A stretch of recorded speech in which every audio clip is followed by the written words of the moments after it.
mute this one.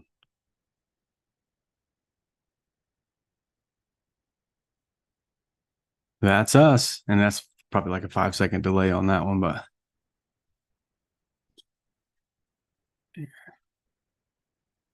close that out. Leave that open. Go right here. Nice, Cody. I guess we lost Esther. That's all right. Cool. Well, just so you guys know, we are live on YouTube as well as ascensionworks.tv.com. So, yeah, it's going to be a fun night. Getting used to these live streams, and it's very exciting, man. It's very exciting to kind of do it in multiple places at one time, especially with a good friend of mine, Morgan Browning, tonight. So we will officially start here in just a minute when we do the intro, but just waiting for another minute or two for people to hop on to YouTube, Ascension Works TV, and then we'll get going. But yeah, tonight's subject is AI with the incredible Morgan Browning. Artificial intelligence, an incredible topic. This is an incredible time. Right, an incredible time where all the things are available and everything is here. You know, that's what's cool. It's like, yeah, the dark is dark, but the light is lit up. And it's a good balance of both, really, when you really think about it. So there's incredible things happening. Yeah. I think, are you a lot higher than me? I know you're taller than me. Oh, there we go. Good. I feel good now. Are you going down now? No, I'm just kidding. Actually, I should be like David Letterman or someone where I'm like super high up. I look really tall. That's what I want to be. I look really tall on TV. Nice. And I hope Mike joins us too here eventually. There he is. Look at that. My intuition is good. Let's say hi to Mike real quick and then we'll get started. How's it going, Mike? You there? Yep, doing good. Nice. Nice to see you guys. First time on his own personal account here to follow with us. That's pretty cool, huh? That's a lovely photo. And we are live streaming on YouTube as well right now, Mike. Great. Cool. All right, well, let's go ahead and get started then. Let's just do it. All right. We will disable talking. Okay, everybody's good. Now I need to get that gets us back to normal. Okay.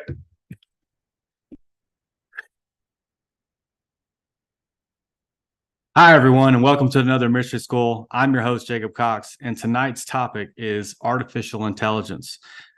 This is a topic that is pretty hot right now in a lot of different places, something I am incredibly honored to talk about with my good friend, Morgan Browning here, that I've known for probably a few years now. Yeah, things go fast. Feels like a lifetime. But I'm glad he's with us tonight. I'll let him introduce himself a little bit more now. Hi, everybody, and welcome to an amazing subject with a lot of different directions. I look forward to diving down a couple of fun rabbit holes with y'all. Again, my name is Morgan. I am, full disclosure, not an AI practitioner. I am not employed in the industry, but I do have fun researching and putting a technical background to use in uncovering some of the deeper layers of some of these kinds of subjects. So this was a fun one.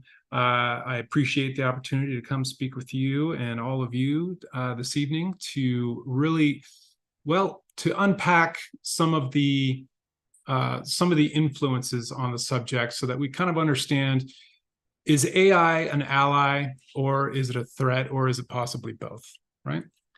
I definitely going to say both. That's me. I'm a Gemini, so I can always see both sides of the coin.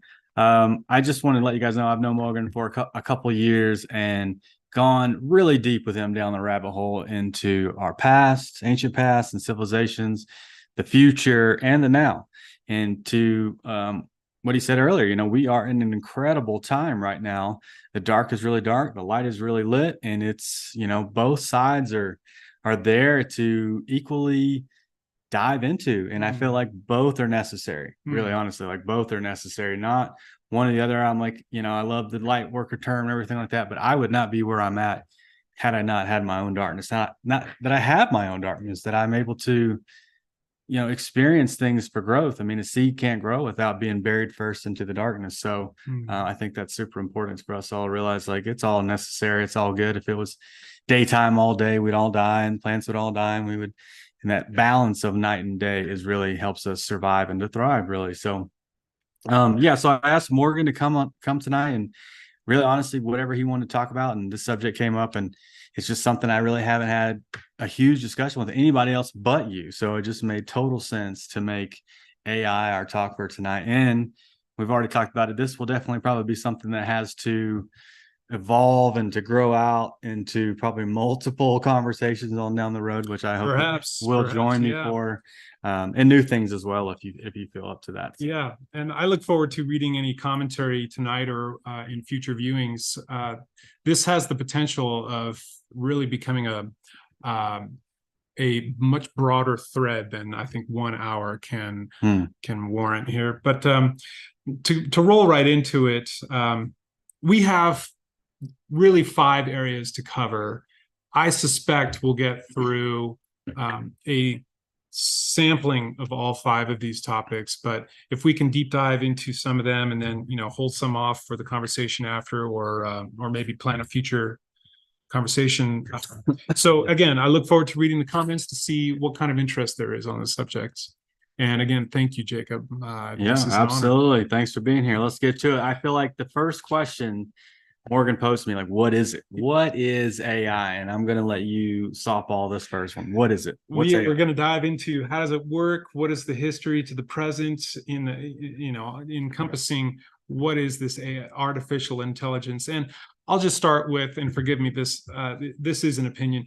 I believe artificial intelligence as a phrase is a euphemism. I believe that it is really a descriptor of any system that attempts to mimic the human mind or body. And I use those distinctly.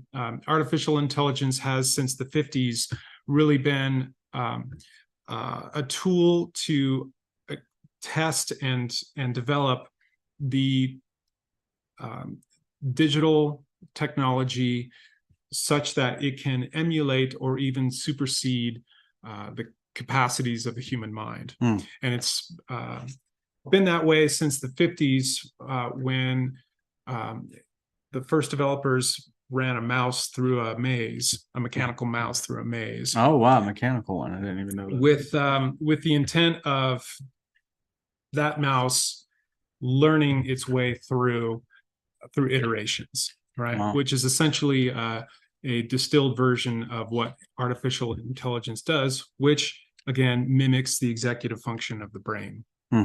So artificial intelligence is a euphemism. It's really an end state, and we'll get into a little bit later the underlying layer of artificial general intelligence, whereby an algorithm can vastly outpace the human mind in cognition and complexity and solving problems. But it is showing up everywhere.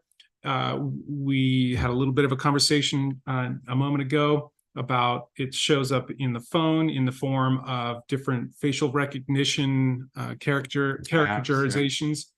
It shows up in it's now showing up in home appliances. It's in the cars. It's everywhere. We don't really need to go down that just yet, but it's essentially measured by the Turing test, which Professor Turing was involved early on in defining the mechanics of measuring the success of an algorithm in improving itself through data regression. We'll get into some of the architecture, but it's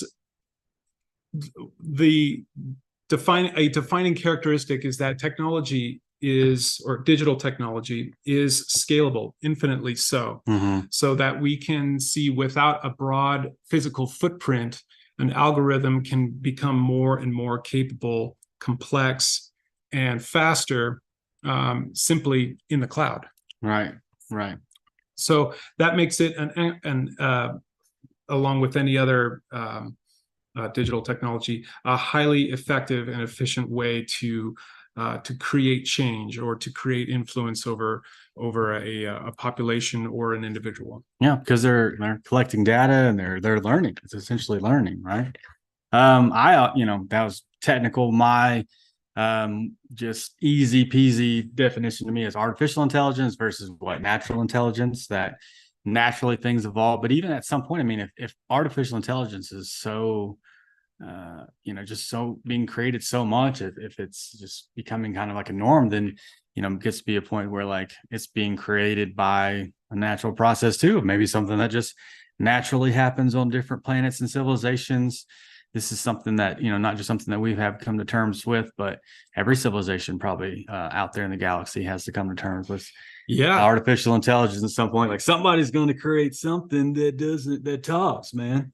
Like you're going to have that learns and it grows and it evolves. And it's interesting because I know about different kinds of artificial intelligence, and one of those is the crystal skull that I want to talk about later. Mm-hmm. But it's very similar to what's going on, much in a different way. But and artificial intelligence is things that we create versus what naturally would evolve, right? But it seems like they might actually naturally evolve. So so you raise a very good point. It's good to think of artificial intelligence as a complement to biological intelligence or natural intelligence. Biological, right? So if we can compartmentalize it in such a way where it's not an either or it's not a takeover.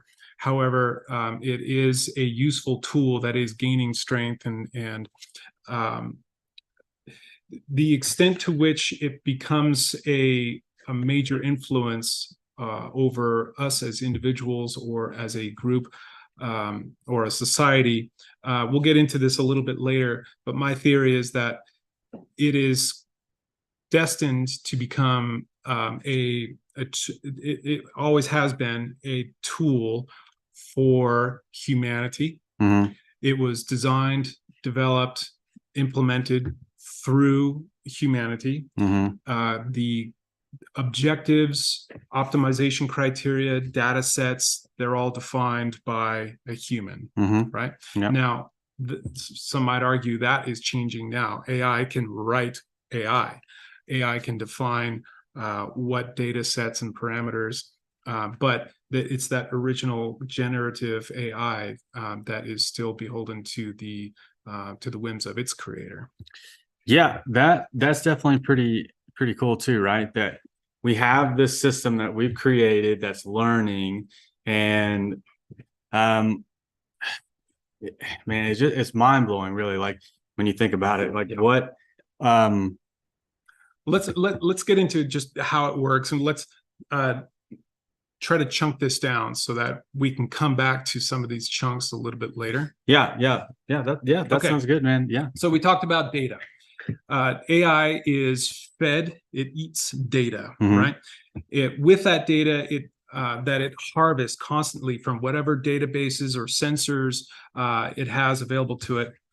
It will organize and manage these according to classical data sciences. Mm-hmm. So there's a lot of work done with that data that we don't need to get into, but with data sciences, we can use data to discover patterns and correlationships of variables. Mm-hmm. And what the data sciences or machine learning gets into is turning it into information. And that information is used by an algorithm in the form of an expert system, right? Which in a highly simplified example, you can look at as a system of equations. In a system of equations, you're trying to understand through a data set how to influence an outcome, mm-hmm. right? And what AI is doing is constantly regressing that data, constantly understanding it to feed an algorithm that can then spit out an answer that is good or that is optimized, right? The output of that expert system can take various forms. I think we're most familiar with the different visualizations that we see pop Or up online. Chat GPT. There's the Chat GPT with large language models that allow the algorithm to produce a either a long or short form output in that's legible to us, right? And then you can imagine all the different languages, human languages, that an AI might need to interpret that into. Right. Yeah, that is interesting. And all the things that we're talking about, that the language, the Chat GPT, that there's so many things that they can do. And to some extent, I wonder, like, if you can create this incredible picture without having to paint, do we lose our creativity? And I mean, I can't really paint much anyway, but I know that if I put something in Chat GPT, I can get something far beyond better what I could do personally. But there are people who can paint really well, and does that put someone out of business? So you can come up with this great artwork in 10 seconds, or someone has to take 10 hours to create something. That's one of our first. I'm going to play devil's advocate, where those things are great, and as tools they're great, but do we lose our creativity because of those things? Are we, somebody's going to write a novel with the Chat GPT instead of using their own imagination to write it, and do we become like this more mechanical society because it's more, I mean, I guess eventually they have their own kind of personalities, each one, but it seems like to me they would be more, dry almost a little bit, where it's a robot coming up with it, and they don't I mean, I guess they can pull up the jokes from the world and what's relevant and things like that, but creativity is the essence of, I think, the big dilemma with AI. We're in an esoteric community here with Ascension Works TV, so I think we can really kind of spread our wings in this conversation a little bit. I see creativity as a tool of the gods, or a characteristic of the Christ consciousness, or a divine nature, right? Right. Yeah. So the question then becomes: is an artificial or is an algorithm that we're calling AI creating something, or is it deriving it from something else? It's the programmer, right? That comes back to the programmer, right? That's the creator, right? But once it's out of the programmer's hands, is that AI actually creating something, or is it deriving? What do you mean when it's out of their hands? Like once they've let it go and this thing's learning, collecting, and doing it, whatever it wants to do, without parameters?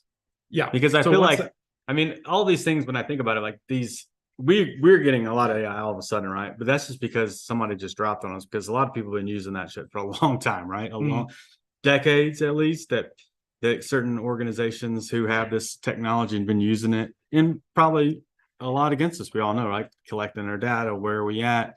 What are we doing? Where are we spending our money at? Listen to our conversations. Oh, you want to talk about that? Here, I'm going to send this to you so you can buy it now because you need it. You've been talking about it.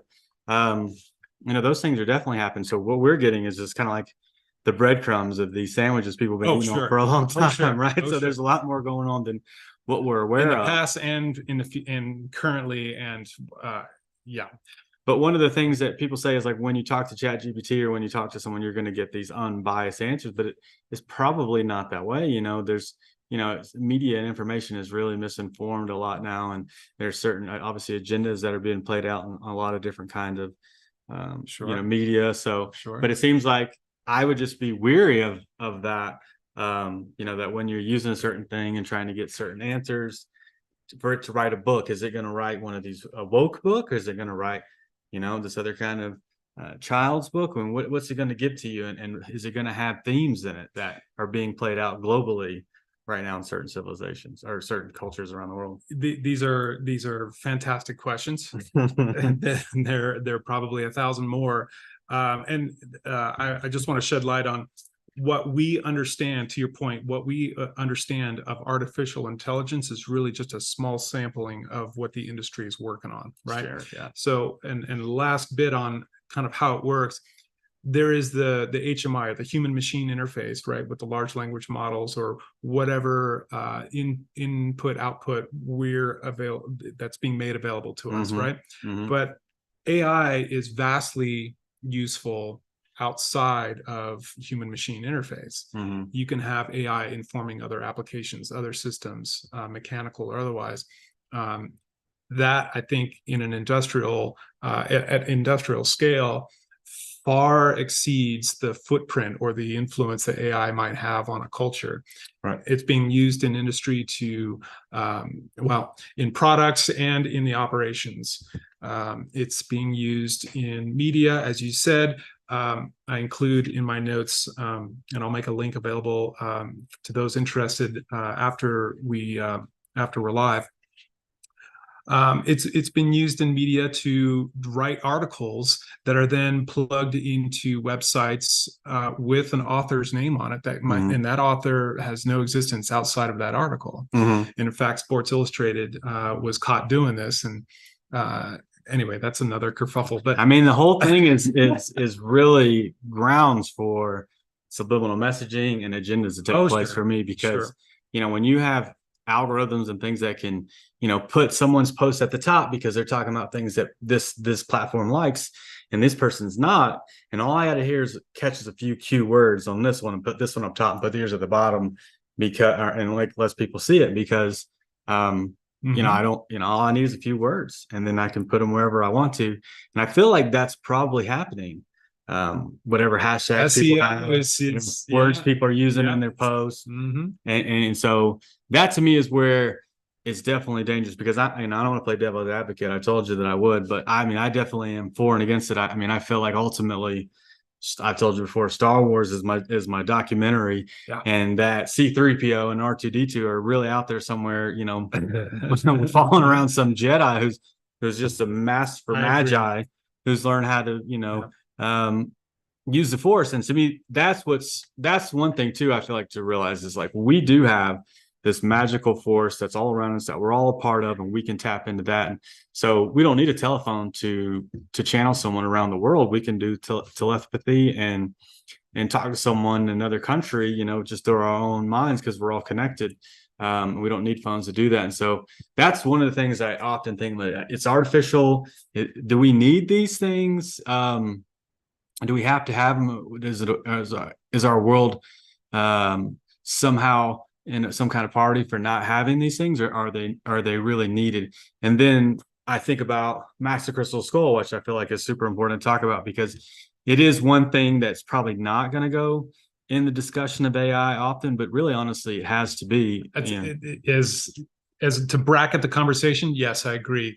Crystals, or quartz, right? That's what's in your phone, making it, saving up data and everything. Quartz is everywhere. It's in every quartz clock or watch since the 60s. It's inherent to technology through its vibratory rates, something like 32,000 hertz, right? And once you can identify how quartz vibrates, when you apply a charge to it, you can make that quartz either store information, or you can run some ratios and execute a clock on it, right? Look into a crystal ball and see the future. So Max is, I think, a fine example to help us understand what AI is really trying to mimic. So if we take a step back and look at the technocracy and the layers of technology available to us as consumers or professionals or what have you, right? It's not long before the awakened mind starts to understand that technology, broken down into its parts, is a proxy for human capability. Right. So a transducer radio is another example. It uses quartz, piezoelectric properties of quartz, to send out a signal on a certain bandwidth of the EMF spectrum. Guess what the pineal gland does? There are little salt crystals in there. Right. They get squeezed by a muscle in the gland, and those crystals emit an EMF, right? Or they our aura. Right. So that's AI is one example of among many, like the pineal gland, of an artificial proxy to human divine faculty. I firmly believe that. I also want to touch on something you mentioned with Star Wars and how other planets, other civilizations, galaxies, perhaps even other universes are using AI or have been for a long time. I firmly agree that we are just, Earth is a sandbox. We're an experiment in this part of the universe well, and AI is just one example of this, but we are simply an example of the development of technology through divine intervention, through uh, through I hate to say this, but through military, the uh, technological development through the ages has been largely influenced through off-planet exopolitics. And technology in general, like usually the best way to find, something that flies or something that swims, or something that, Sure. like a submarine that goes underwater, Mhm. is to use animals and things and how they're built and able to, in order to build an airplane that mimics those things that that animal does. And so it makes sense to mimic us in order to create artificial intelligence. So when you were talking about the crystals in the pineal gland, one part of my life when I had a spiritual experience, I felt what felt like the crystals kind of cracking up in the liquid, kind of like if you would break a glow stick. I felt that exact. It's crazy. I felt that feeling, but it felt like that to me. Like the crack happened, the crystals mixed with the liquid, and all of a sudden I had this glowing light in my head, but it didn't go outside my head. It was inside. But I instantly knew if I was able to fully access my pineal gland or my third eye, then I would have an aura around my head. Right. And back to Max, I feel like there's people out there like, well, you didn't say much about Max. I just wanted to say there's Legend of the Mayan, 13 crystal skulls, and one in the British Museum, Smithsonian, Anna Mitchell Hedges skull that's owned by her late husband, or her husband. She died. Anna Mitchell Hedges died, and that's one with the cheekbone that's not attached. That's one of the most famous ones. But Max is a crystal skull, like 18 pounds, 5 crystals fused together in a way we can't fuse them together today. And you guys have heard these crystal skulls have gone through intense, scientific investigation to find out about them. And we just can't do these things today. And to me, my awakening, I was like, I found out about this thing and I had to go see it. And I've seen it several times. I've slept next to it overnight. And this thing is basically a computer, I feel like, that needs no keyboard. It doesn't need a mouse. Like, it's an intelligent, almost kind of like Captain Planet, that the guy they used to talk to, was like a computer that talked, kind of personality. He's got his own voice and a personality, and you can be quiet, meditate, and ask this thing questions, and it can give you answers back loud and clear, but it speaks kind of telepathically to you. And I feel like, to me, it's some kind of artificial intelligence made by an incredible shaman or some kind of just high adept advanced entity, you know what I mean, in somehow, some way.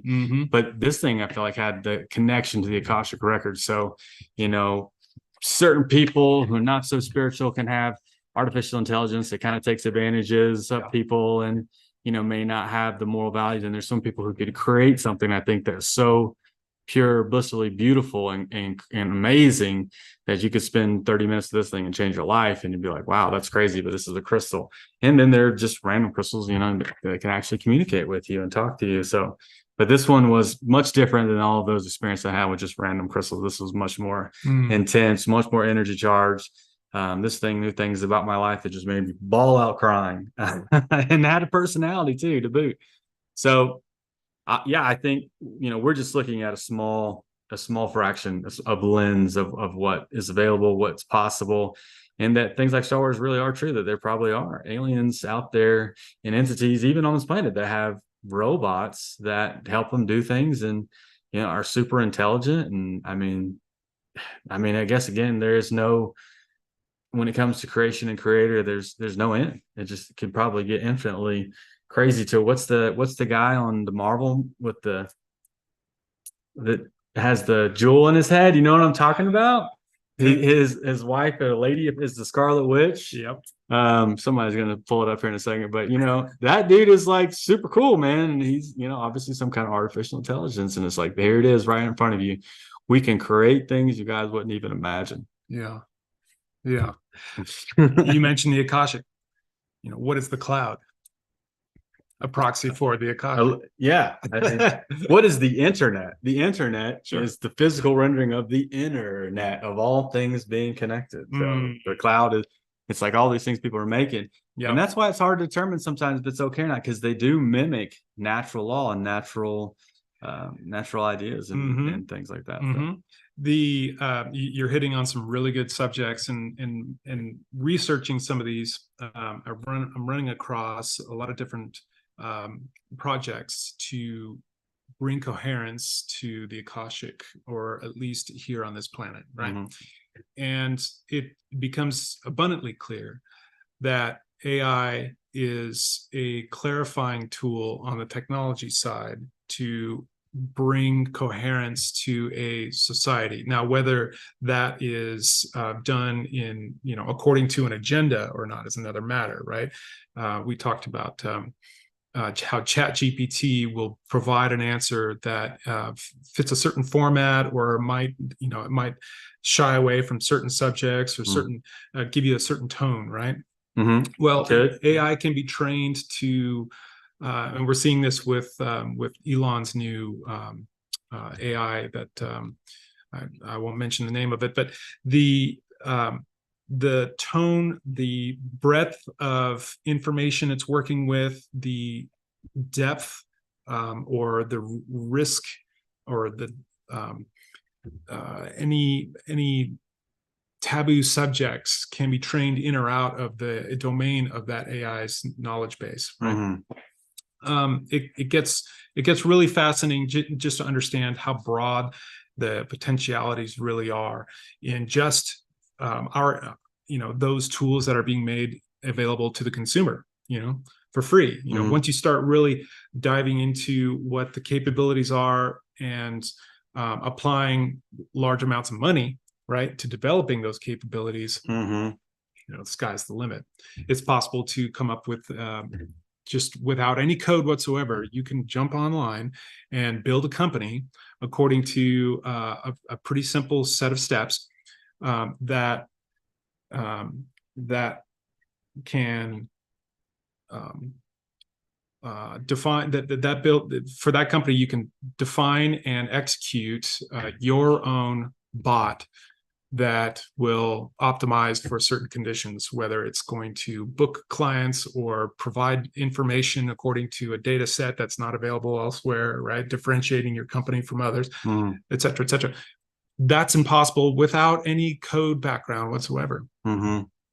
So, which, I can see the conveniency for a company to want to have that. Sure. That's great. Yeah. Is that taken away from some kind of person's job? And does that take away from the human aspect of, meeting someone, talking to someone representing a company instead of, this kind of fake artificial thing? I mean, you know what I mean? Like, sure. The conversations that you have when a company calls you up and says, this is whatever company, and we're, basically trying to get money to you, but it's an AI thing talking to you. Is so annoying. And I'm like, well, I would kill just to talk to a normal person every once in a while. It feels like every time someone calls me now, it's this fake. And artificial. Now restaurant chains are trying to bake AI into the drive-through lane. And the self-checkouts and so this is a really good thread, a sub-thread on artificial intelligence. To what extent does it take away from the opportunities for either a coder or a writer?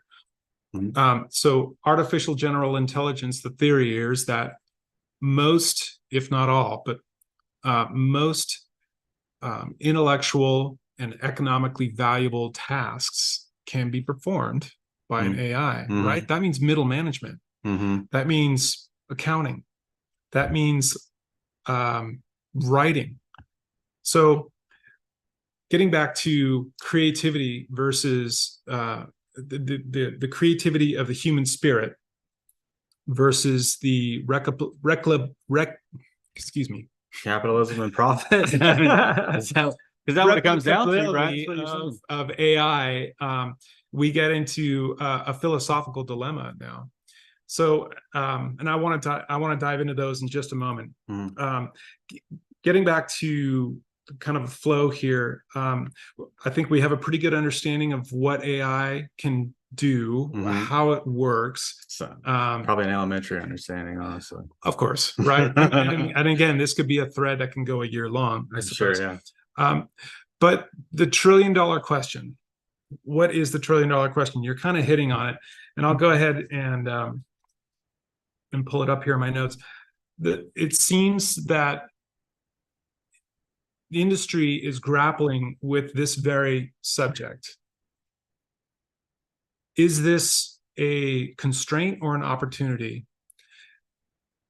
Well, I think it comes down to whether and how we regulate and enforce an AI ecosystem as a group, as a nation, as an industry, as a whatever, right? So to what extent can and how really can we regulate and enforce training data, optimization criteria, algorithms, such that the net effect on humanity is a benefit? Yeah, that's where I think Martin Luther King hit it on the nail. Was that we need to become a people-oriented society rather than like a thing or a profit or like that's the most important thing. Is what is go ahead. The regulation is not worthy of anything, money, politics, AI, like it all needs to be about human beings first and foremost. And if it's not, there's a lot of people the globalist people out there who are going to use it to their advantage. To, I mean, obviously we've seen that the past couple of years, the rich are getting really rich and the rest of us are not. And that works out to their benefit, and facial recognition, less people working, jobs being taken away. That is a real clear concern, I think, for a lot of people. And I think a lot of people have already, I know personally I've experienced layoffs and stuff because they're no longer needed. Their jobs are outdated now because of this thing. And I feel like that's the place where we need to be really careful when we're talking about regulation. Are people going to lose their jobs over this? And is that possible? I mean, it's not that we have to regulate AI. We have to change our world, basically, and be a world that is fundamentally just focused on people. And I feel like we all have to do that. Agreed. This is a big part of the dilemma. Yeah. Like Bezos is using, he said in the next couple of years, like how many 50% of packages could be delivered by drones. And then it's like how many people will be out of jobs because he can just shoot a drone to somebody's house. And then, and so I think if more than anything, if we're not careful, that shit can hit us really fast and really quick. And we need to put our money and our energy and our attention to go into place and flow to places that, at least if they're going to use these things, use it for the benefit of people. But let's understand, or let's not neglect that this is not a new dilemma. Automation in industry has been with us really since Ford, right? The assembly line allowed a crew to pump out 200 cars in a day, right?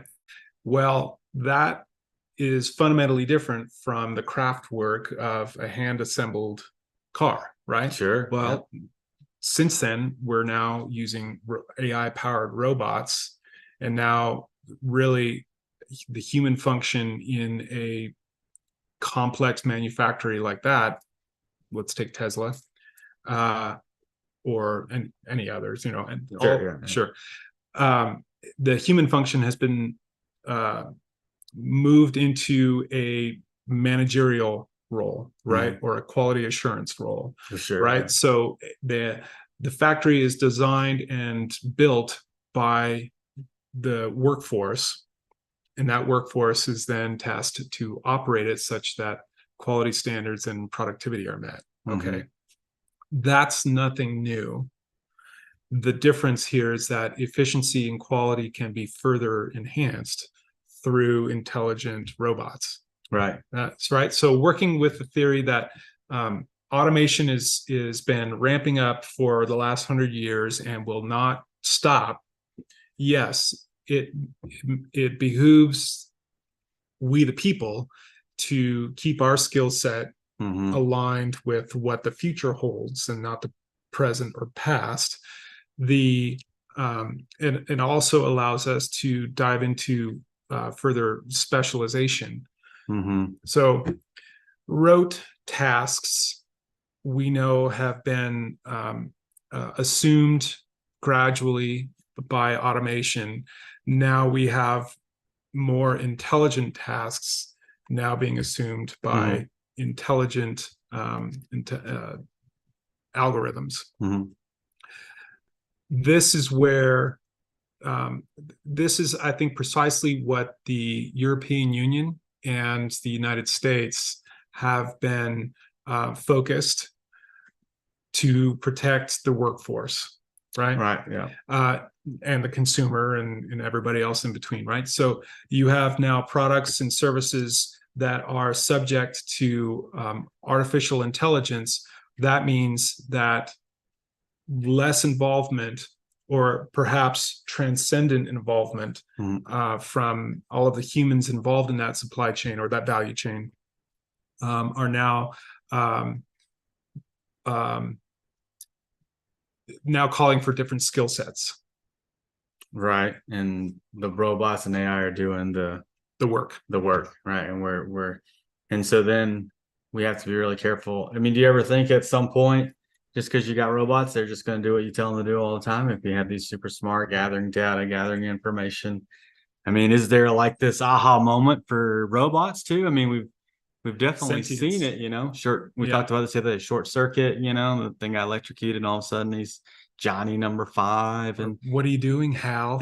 Right. That sometimes robots become conscious eventually. And I think that's something to, I mean, who knows how no one that I know has ever experienced something like that. But I do feel like with all the movies that we've seen, with civilizations that have probably gone well beyond what we're at right now, I think like that have to happen. A really good example of this recently was displayed in full view for we the people to understand how AIs think, right?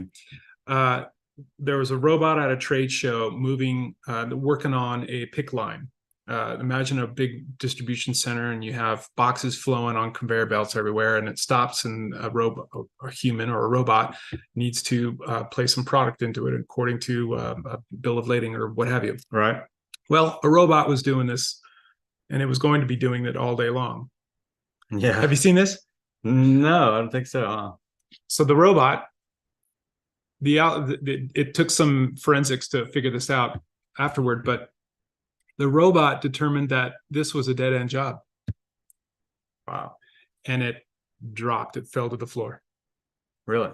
It decided that without continuously learning and improving itself and growing, it decided it was done. It was not going to do it anymore. Sounds like natural intelligence. Right. Okay. Now compare that to a human being in the same position. Yeah. Right. 100%. Okay. Let's say I have a job where I'm just there to make some money. Let's say I'm just there seasonally. I know that there's an endpoint to this. I'm just there to pad my bank account and then get out. Whatever the reason is. Or let's say I really like this job because it doesn't require me using my brain. I'm just using my body in a muscle memory sort of way, right? Just there I'm following simple directions. I'm doing simple tasks. Sure. And I clock out and I'm done, right? Well, guess what I can do during that? I can meditate. I can grow in other ways because I have a connected conscience, right? Something that a robot doesn't have. So if it sees its boundary and that its own algorithm will not permit it to expand its own capabilities beyond that boundary, then feudalism comes into play. But as a human being, I don't mind doing that job because I know that there's perhaps growth potential within the company. If I do it better, faster, cheaper than than the next person, then there's opportunity. Yeah. Or if I don't care, then I can simply just let my mind wander. So I think there's a really good argument for the risk of an algorithm or a robot, if it's given physical form, to become sentient. But it doesn't take long to figure out that if an algorithm has a set definition and it needs to work within those optimization parameters and such, I can outsmart it, right? So is it a threat to me? No.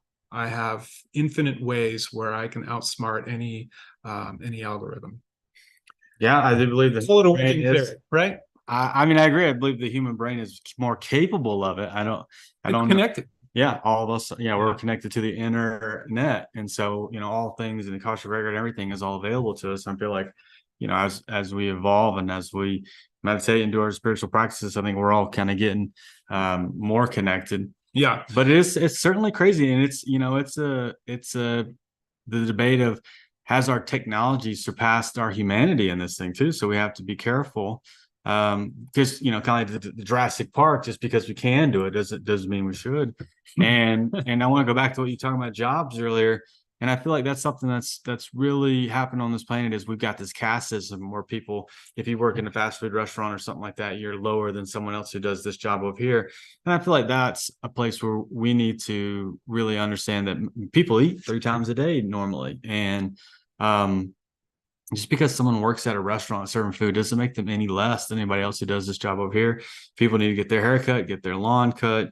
They need to eat. They need to get their car fixed. And I don't think any job is below any other job, but I feel like we get into a very detrimental spot in society when we have a caste system where someone who does this is more glamorous and is a better job, when all jobs are really important. And then we say, well, that job's not important, so let's give it to robots. And that's not true, man. I want my food being made by someone who's happy, someone who's feels good, who feels valued, who's grateful for the work that they're doing. I don't want a robot to make my food. I don't want a robot to check me out. Yeah, bring me drinks. I want it to be a real human with a heart. Unless what is that guy on the Marvel? Unless it's some dude who's really, has his own personality and conscious and wants unmute Cody. He'll remind us. I'm gonna look it up in a second. I know. It's like right there. Chat GPT. Who's the guy with the whatever? So back to the $1 trillion question. How do we define that net benefit to humanity? I see it as a measure of cognitive capacity, socioeconomic welfare, community. Like you said, I want to be served, or I want to interface with. I'd like to work alongside someone with a heart and an aura that I can interface with directly. Agreed. So, to what extent does AI provide a net benefit to humanity? Vision. Vision. His name. I was like, I can't think of it at all. Yes, I do. I agree, man. I feel like that's what's important. I mean, we have to come to a society based on people, and that's the most important thing in the whole world. Each individual human is more valuable than any machine or any amount of money. And I work in a job where I feel like, I work with humans every day, and sometimes I don't feel like these are valued humans by certain, our governments and places and things like that. So it can be sad sometimes, but to try to advocate as much as you can for these people. But yeah, I mean, I feel like I don't feel like I've ever looked down on anybody because they worked a certain job. As long as you're working and making some money for yourself, that's great. And if you're not working, then hey, man, if you're not having to work and you're somehow getting by, it's good too, But I don't think any job I've ever felt like was better. There seemed to be something more glamorous and more fun, but I mean, working in a restaurant can be great. It can be fun. It can be, great to fill people up and give people good food, and you know what I mean. Like it just doesn't have to be something that's, oh, you work at this restaurant, so you're a low life, deserve minimum wage or, and minimum wage. I mean, dude, our money's all been so inflated that it doesn't matter if we're making $50 or $60 an hour at this point. I remember making $4 an hour. Man, I was trying to think what was the lowest I've ever made. It was probably like 5 or 6. 425. Like, oh man, it might have been 425. That was me. Yep. I remember that number. Okay, so a lot of what we're talking about is, I just want to point out, this is philosophically equivalent to conversations in law, money, academia, Right. religion. Yep. What do, how do we organize and manage these areas of our lives such that we are not excluding any particular class or person, and we are providing an overall benefit to the whole, or to the all, to the one, right? So I think, if we getting into the root of this issue, and including automation throughout history, right? Right. Yeah. Gotcha. Through our history, through this iteration of Terran humanity, this really comes down to balancing light and dark, in development.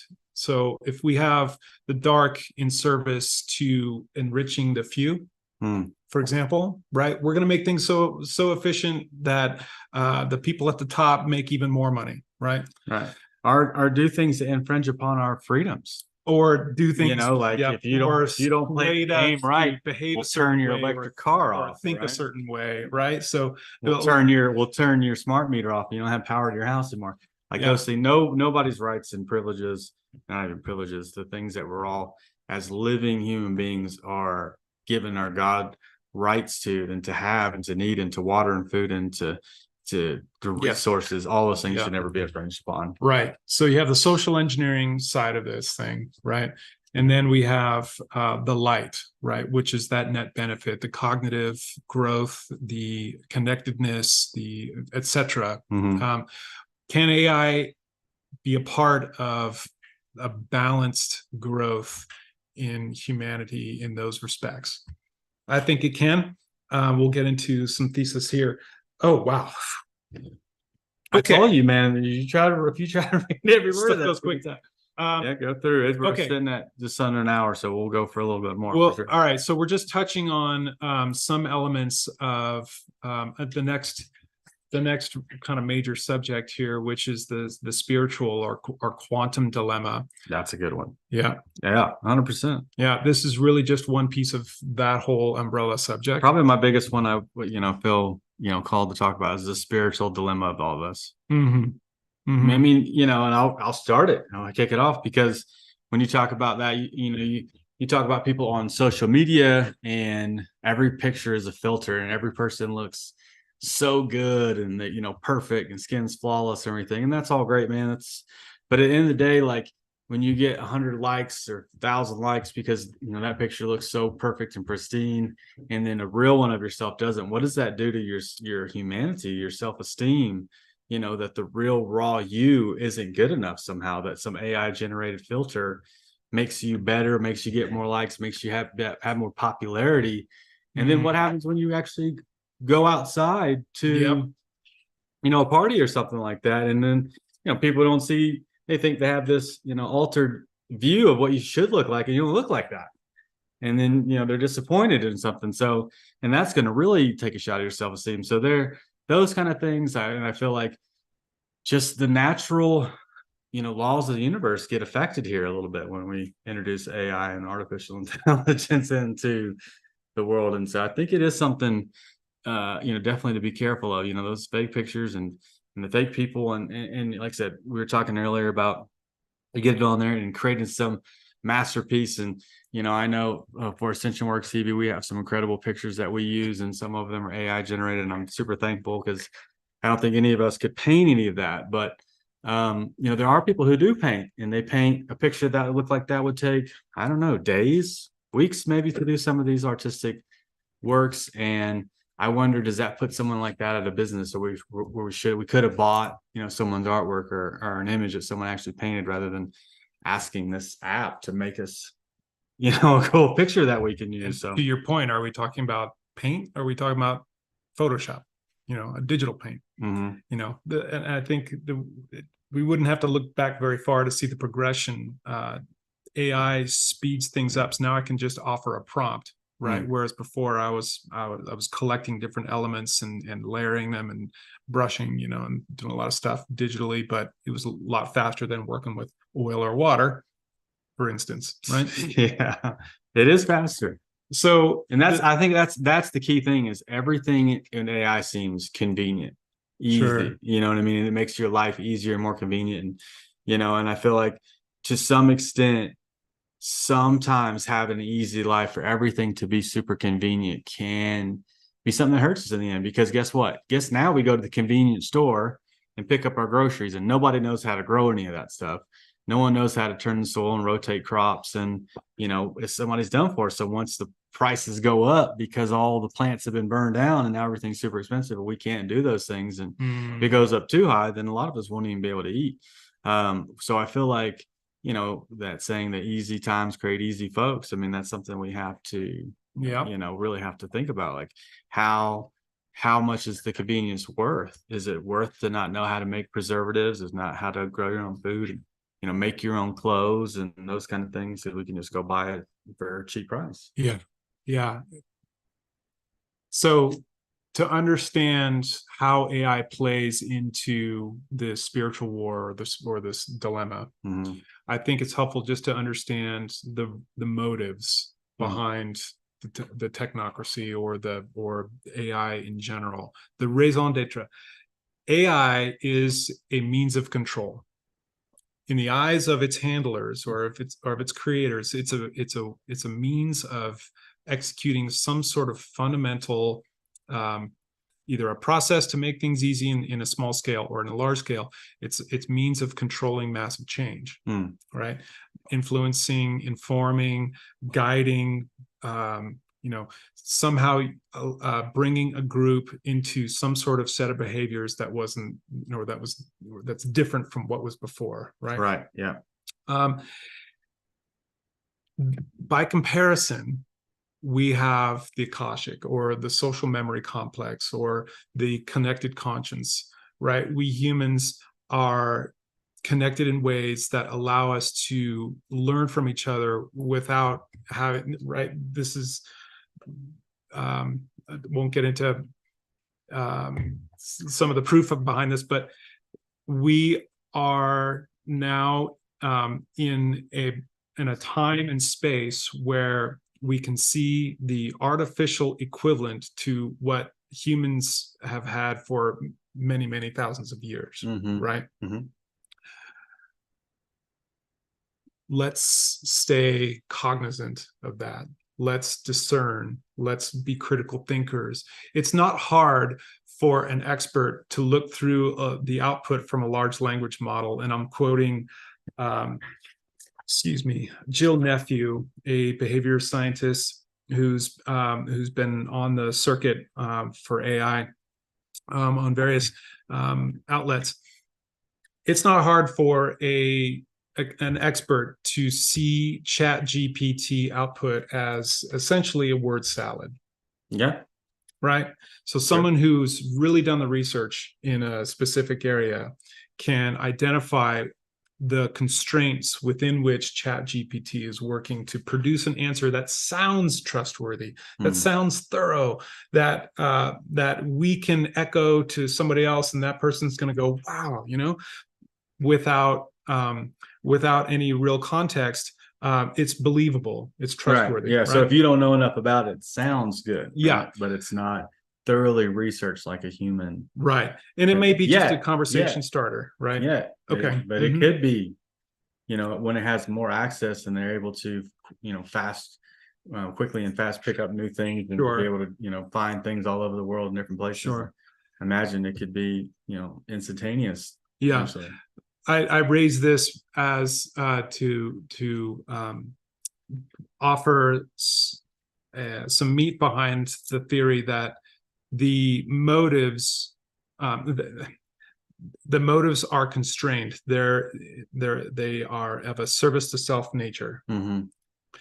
And secondly, that technology does not create; it emulates.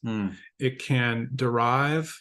It can offer an optimized collection of responses that sound complete, but it's up to us, and it's up to an expert who's interpreting that output to accept it as a data point and apply normal, highly developed cognition to bring in context, to bring in a deeper understanding, to know where to peel back and look further. So this, I know we're out of time. We're not out of time. I mean, you're good. You're good. We can go as long as we want to. We're not going to go too long. Anyway, so there's a lot to cover here. But as far as the spiritual aspect, I mean, yeah, just the meat and bones of that. Like, I mean, if you really honestly think about it, they got us from the beginning on this. We're interacting, especially even now, we're interacting with robots. I mean, my daughter in there has robot unicorns and robot dogs, and they walk around and they bark and they make all kinds of noises. And I was talking to you about this earlier. It's interesting because it just looks like a stuffed unicorn, but ultimately you pull the skin off that thing and it's a robot that walks around. And you know, when I saw her the other day, just hugging it and loving it, oh my God, I love this robot unicorn. And she didn't say that, but she said unicorn. And I'm like, man, I think about taking the skin off that thing, and I know it's a robot, and it's got, you know, bells and whistles and moving parts, and it's, you know, it runs on batteries, and it, you know, some of these cars have remotes and things like that.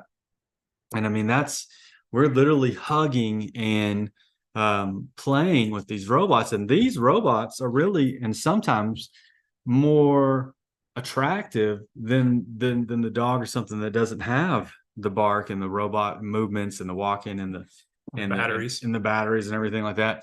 And it's crazy, like it gets your attention really fast. And then when this thing dies out, she's really sad. She's really mad. Got to get batteries, Dad. We got to get batteries. But the other toys that are probably her most, you know, the favorite right now are these just regular stuffed animals. And those are the ones that say, you know, I'm a puppy and I'm this and all these things. And so the imagination is far more on fire than obviously when we read a book, than when we watch television, when we play with stuffed animals over robots.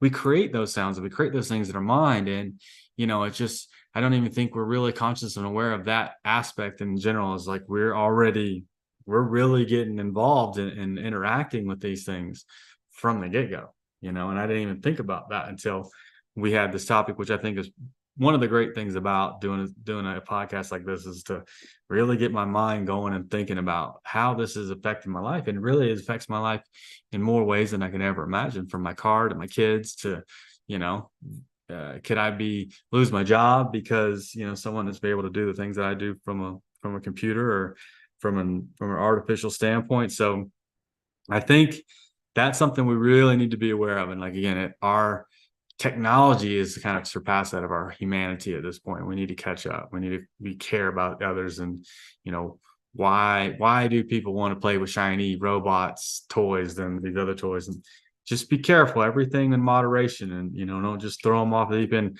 Every animal's got to be this super cool thing. No, use your imagination, play, draw. I mean, you know, sometimes draw over an iPad, book over a movie, you know what I mean? And those things get our brains really going. So I think when it comes to easy, when it comes to, you know, convenient, when it comes to what's flashy and bright lights and stuff, sometimes that's that thing that leads us down to zombie life. And sometimes we're not really interacting with people anymore. We don't even look at people anymore. We don't interact with, you know, our families and our coworkers and everything else, unless it's on a screen or, you know, something like that. So no, you raise a very good point. And you know, this is why I never really replaced the batteries in my kids' toys.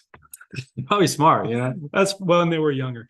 It's the imagination, that connection with the personification of that toy that really brings out the value of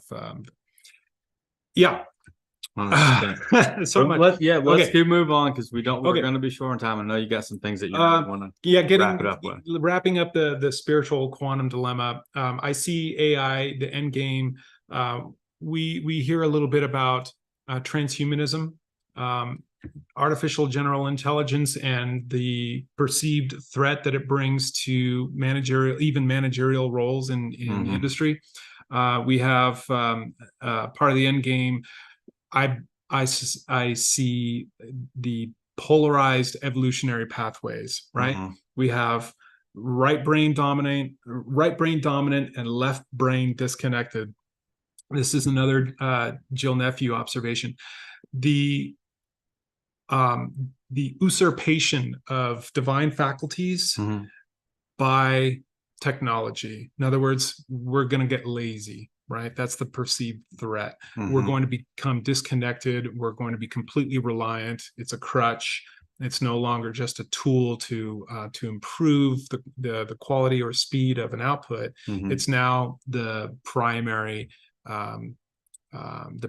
crutch. So the on the spiritual side, we have the social memory complex, and I'm using a lot of one term there, but the end game in spiritual progression is transcendence.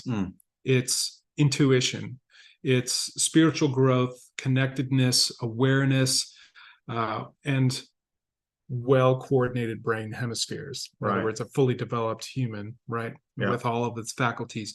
So we have now the different motive sets.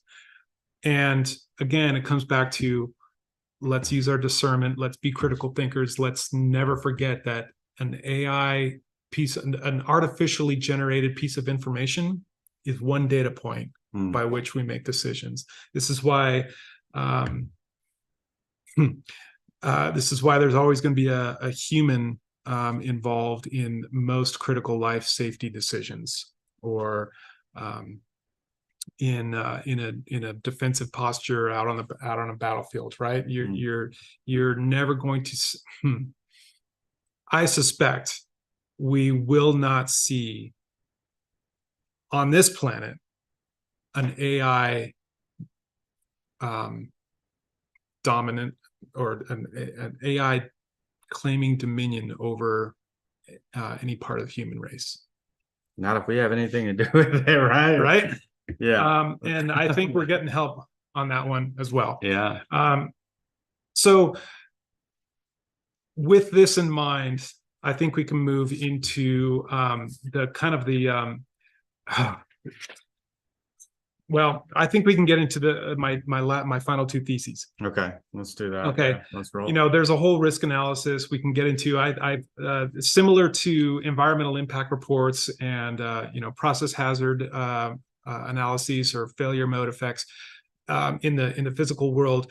There is room for a thorough risk assessment according to all the different terms and by which we interact with technology, right? Sure. Okay, we're going to skip all that. Skip it. We'll do it again, though. We'll do it again. I told you, man, an hour comes and goes real quick. All right, two theses. Number one, I suspect that the degree of influence of AI over we, the people, individually or as a group, I suspect that the degree of influence is going to be a measure of our self-determined sovereignty.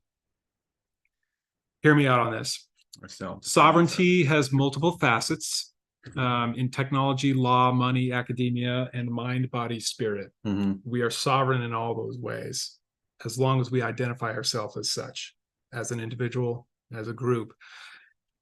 And speaking of those layers, there are sets of moral values and ethical standards at play in a new earth technology, technocracy, or technology ecosystem. Sure.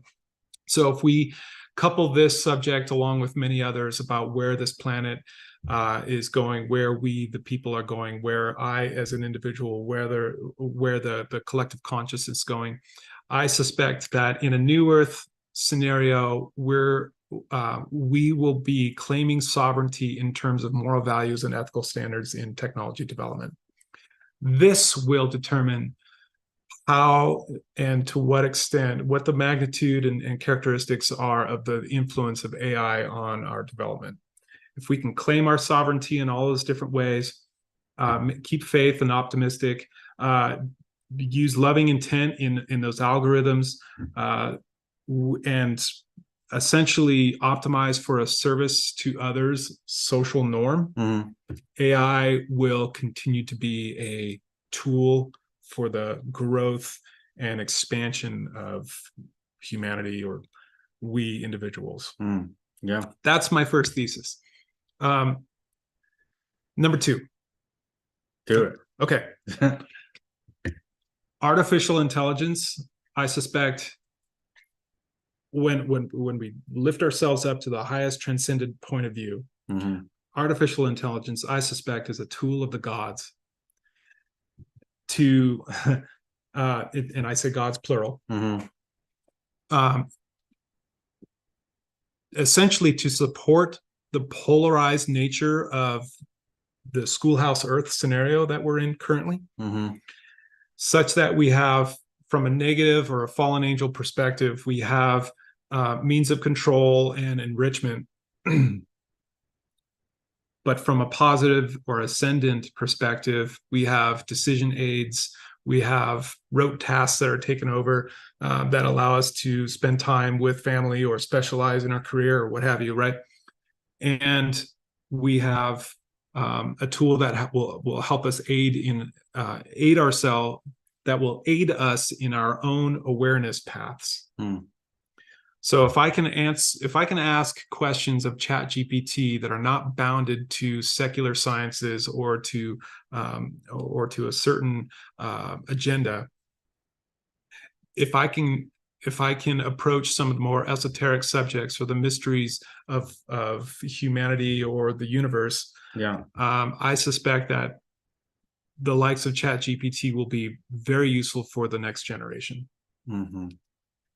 And then we have a benign perspective, or a transcendent perspective above polarity, where I suspect AI will be an aid and a challenge for the growth and refinement of the physical realm en masse.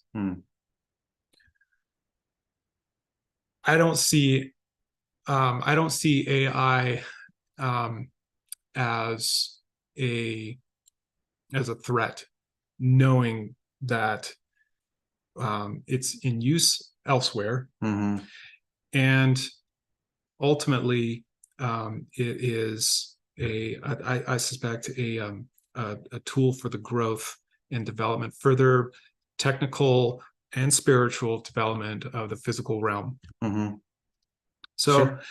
And seeing that we are in a mass ascension window here on this planet, I think the timing is no coincidence. So absolutely. That's my second thesis. This is why I'm supremely optimistic about our relationship with AI. I think we will achieve a balance. It will be clear and concise.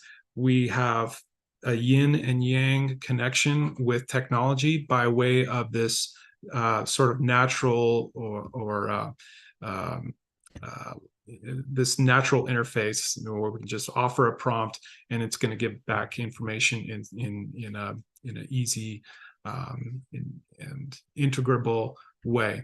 Yeah, I agree. But I think I'm Gemini, so I think both. I think I see both polarities, the positive and negative be viable at the same time. Like there are going to be people who use it to the greatest good for creating things and making life easier for some people, making medical devices, whatever. And then there's going to be people who are going to steal your photos off of your social media and create a version of your kid and make a voice and become the ultimate scam and scam people out of their mind because they think their kid's kidnapped or something. Both are definitely uses of a tool. And the thing about tools is like, a gun is a tool, and there's a lot of people who hunt and who sport and, have lots of guns and no one ever gets hurt or killed or anything. And those people, a lot of times people like that would think, I couldn't see why anybody would do anything else with it other than to, food for your family, for fun, for sport, for target practice, whatever. And then there's some people who are going to go shoot up an entire movie theater because there's some, there's a missing piece inside, or they've been convinced to think certain things. And that's a tool. The thing about AI is, probably kill a couple of dozen people with a gun at most at one time before somebody's going to end that process. But AI is something that we could subliminally check an entire civilization or culture or countries to think and to feel certain ways and have certain agendas. And so I hope that we do, and I think the way we avert this is to find that sovereignty, like you said, within ourselves, to get back our own power, to take your own power back. And each individual person doing that really does have a massive amount of influence on the world by really taking back your own sovereignty and not allowing anyone or any entity to take advantage of us, to lie to us, cheat us, steal. And as we start to do that, I think we don't allow our governments to do that to us. We don't allow, politicians and things like that. But we've got to have that integrity, that 100% honesty, love for ourselves and our neighbor, and implement that every day. And that will just, vibrate out into a society that looks like that. I would say the majority of people create a collective consciousness that a president reflects that back to us, what we are, Yeah. our politicians reflect that. So we've got to really be careful in our own dealings and how we talk to each other and all those kind of things. But I think next time we can get into a little bit more about how random number generators and experiments and that's a good point. Responding to the common conscience. We have to say it though. What you're talking about, the number generators, the Global Coherence Project, and Dalai Lama was asked, like, when these things are flipping just random ones and zeros, and then something like Princess Diana or 9/11 happens, and these things start to flip in a certain pattern, that's obviously no longer random because emotions influence these number generators. And they said, therefore are the number generators conscious? And the Dalai Lama thought for a while, and he goes, if you think they're conscious, they're conscious. Yeah. That shit blew my mind. Quantum computing, quantum mechanics. Right. Yeah. There are a lot of, anyway. Makes you think about the Avatar and said the rock sees more, you know what I mean? Like, how much does a rock actually see and collect data? You know what I mean? But interesting subjects. Morgan, I want to thank you immensely for being here. I am so grateful to have cool friends to talk about cool things. And it's an incredible opportunity. And I just want to tell everyone out there on Ascension Works Television, on YouTube, wherever you might find this, on Rumble or something somewhere, thank you for being here. Thank you for watching, for supporting us. It's an honor to be able to do these shows. And a big shout out to Mike. We love you, man. And the Ascension Works TV platform is probably the one I want to ring the most, and to say, it's a small little donation a month, but I really feel like putting our money where our mouth is supporting platforms, apps, grocery stores, people who are doing the right things. And where intention goes, energy, where energy flows, attention goes, energy goes, attention goes, energy flows, wherever, all the things. It's important, man. Where we buy from, who we promote, where we go. And so a big thank you to Mike for putting us on here and sharing with you guys tonight. And I want to thank every single one of you for being here, for doing your work on this planet at this time right now. It is so important. It is so big. This incredible transition journey that we're on this planet and this school, it's huge. And we are about to blossom in mental capabilities, emotional, physical, and spiritual capabilities. And I just want to thank every single one of you guys out there for doing your work, because it is important.